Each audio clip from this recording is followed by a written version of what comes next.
வணக்கம் சகோ, இது உங்கள் டிஎஃப் தமிழ் மூவி டைம்.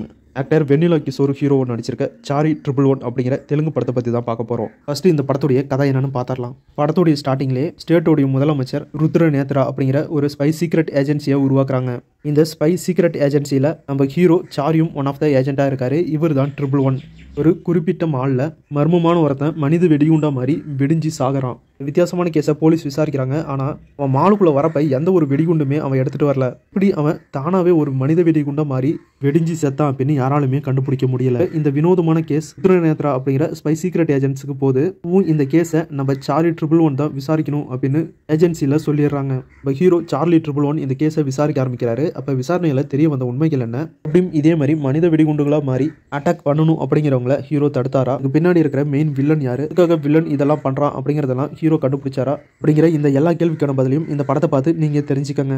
படத்தோடைய ஸ்டோரி ரொம்பவே சூப்பரான ஸ்டோரி. ஆனா படத்தை ரொம்ப சூப்பரா எடுக்கிறேன் அப்படின்னு சொல்லி படத்தை ரொம்பவே சொதப்பி வச்சுட்டாங்க. இந்த படத்துடைய மெயின் மைனஸே காமெடி தான். ஹீரோவோட கேரக்டரை ரொம்பவே காமெடி தனமா டிசைன் பண்ணியிருக்காங்க. படம் ரொம்பவே சூப்பராகவும் இன்ட்ரெஸ்டாகவும் போயிட்டு இருக்கும். ஆனா ஹீரோ காமெடி பண்றான் அப்படிங்கிற பேர்ல எல்லாத்தையுமே சொதப்பிக்கிட்டே வருவாரு. இவங்க காமெடி கலந்த ஒரு ஆக்ஷன் படமா இந்த படத்தை கொடுக்கணும் அப்படின்னு நடிச்சிருக்காங்க. ஆனா இவங்க நினைச்ச மாதிரி அது ஒர்க் அவுட் ஆகல. நிறைய விஷயங்களை சொதப்பிட்டாங்க. ஸ்டோரியெல்லாம் ரொம்ப சூப்பரா இருக்கு. சூப்பராகவே ஸ்க்ரீன் பிளே பண்ணி எடுத்துட்டு போயிருக்காங்க. ஆனால் நடுவில் ஹீரோவை காமெடி பண்ண வச்சு சொதப்பியிருக்காங்க. சில காமெடி சீன்ஸ் மட்டும் தான் ஒர்க் அவுட் ஆகுது. மீது எதுவுமே ஒர்க் அவுட் ஆகல. படத்தை ஸ்டார்டிங்லேருந்து எண்டு வரைக்கும் காமெடி சீனே யூஸ் பண்ணாமல் இன்ட்ரெஸ்ட்டாக எடுத்துகிட்டு போயிருந்தாங்கன்னா படம் வேற லெவலில் ஒரு படமாக வந்திருக்கும். படத்தில் அந்த வினோத மனிதன் எதனால மனித வெடிகுண்டா மாதிரி வெடிஞ்சு செத்தா அப்படிங்கிறத ஃபோக்கஸ் பண்ணி அதை இன்வெஸ்டிகேஷன் பண்ணுறது, வில்லனுக்கான பிளாஷ்பேக் போர்ஷன், வில்லன் எதனால இதெல்லாம் பண்ணுறான் அப்படிங்கிற மாதிரி எடுத்துகிட்டு போனது, அது எல்லாமே சூப்பராக ஒர்க் அவுட் ஆச்சு.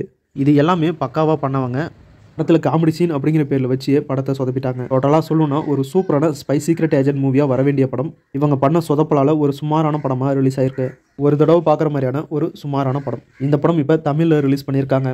இந்த வீடியோ பிடிச்சா லைக் பண்ணுங்கள். நம்ம சேனலுக்கு தொடர்ந்து சப்போர்ட் பண்ணுங்கள், சப்ஸ்கிரைப் பண்ணுங்கள். அடுத்த வீடியோவில் வேறு ஒரு சூப்பரான படத்தோட மறுபடியும் உங்களை சந்திக்கிறேன். இது உங்கள் DF Tamil movie time. Thank you.